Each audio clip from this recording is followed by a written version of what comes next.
Hello and thank you for joining me for day 6 of the LEDA Challenge. Hi, my name's Ken Robinson. Imposter syndrome.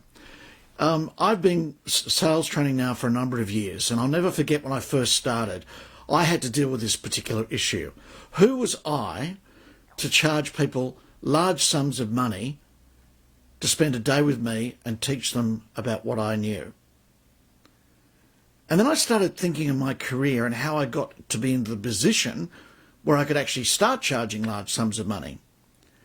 And the only reason I could do that is that I'd helped other people be successful.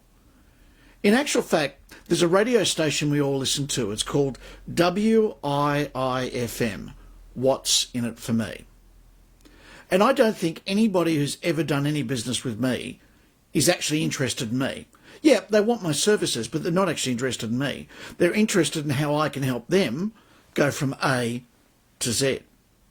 So the quickest way to deal with this is to take the focus off yourself and start focusing on the other person. How can I help them be successful? So when I meet a client, the standard thing in sales or even in a job interview is people sit down there and share, I went to school and I did this and I did this and I did this and I did this, and I'm a member of the Lions Club and I'm a member of this club and that club, which doesn't interest the person at all. What I teach in my sales training is that in the first 5 minutes, they are listening to find out if you know how to help them be successful. And the quickest way to prove that point is simply share a story. So the standard thing I do when I go into a meeting and they say, well, Mr. Robinson, tell us a bit about yourself. I simply say, look, I had a client very similar to yours. They were struggling to make sales. Their salespeople were really good, but they just weren't making a breakthrough. And I sat down and I worked with them and I looked at the way that they were doing things. And I showed them some different techniques. And they spent a day with me in a workshop. And I'll never forget, 3 weeks later they telephoned me and told me that the techniques I'd taught them enabled them to get some interviews, which led them to some new sales. And those sales earned them $30,000 more than they were expecting. So what I do is, instead of talking about how wonderful I am, I talk about how I've helped other people be successful. And that's the reality.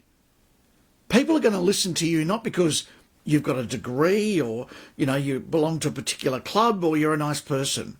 They're going to listen to you because they're hoping that you've helped somebody like them be successful. And so the easiest way to overcome imposter syndrome is not talk about yourself, but talk about how you've helped people. And that's the way I've dealt with imposter syndrome. And I still suffer it. I go into companies which are really large and some really powerful people. And I walk into these big offices and think to myself, gee, who am I to be doing this? But once I get the focus off me and go, well, hold on a second, I've helped somebody like this be successful. Just recently, one of my clients is a major construction company in Sydney in Australia, where I'm based. And I designed a website for him. I did all the copywriting.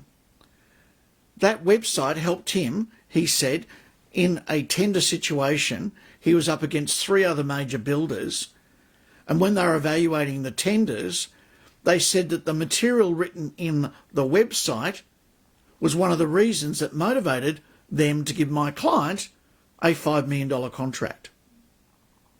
So when I talk about my web services, I don't talk about the fact that I use WordPress or I'm a great copywriter. I simply share stories about how I've helped other people. And so that's the way I deal with imposter syndrome. I'd love to hear what your thoughts are.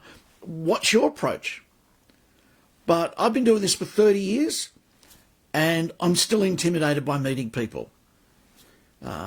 It's the old thing. The swan is floating along the river. You don't see the legs paddling at 100 miles an hour underneath.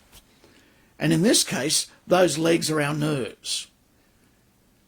John Gielgud, the famous English actor, Sir John Gielgud, he said every time he went on stage, prior to going on stage, he would throw up because he felt an imposter. And I think it's those nerves, those uncomfortable nerves, that give you the extra energy to actually perform. But if you take the focus off you, and instead of talking about how wonderful you are, simply talk about how you've helped other people be successful, you'll probably get a better hearing. They're my thoughts, and that's my answer to question number 6, day 6 of the LEDA Challenge. Love to connect with you, love to hear your thoughts, and look forward to catching up with you tomorrow. Thanks, bye for now.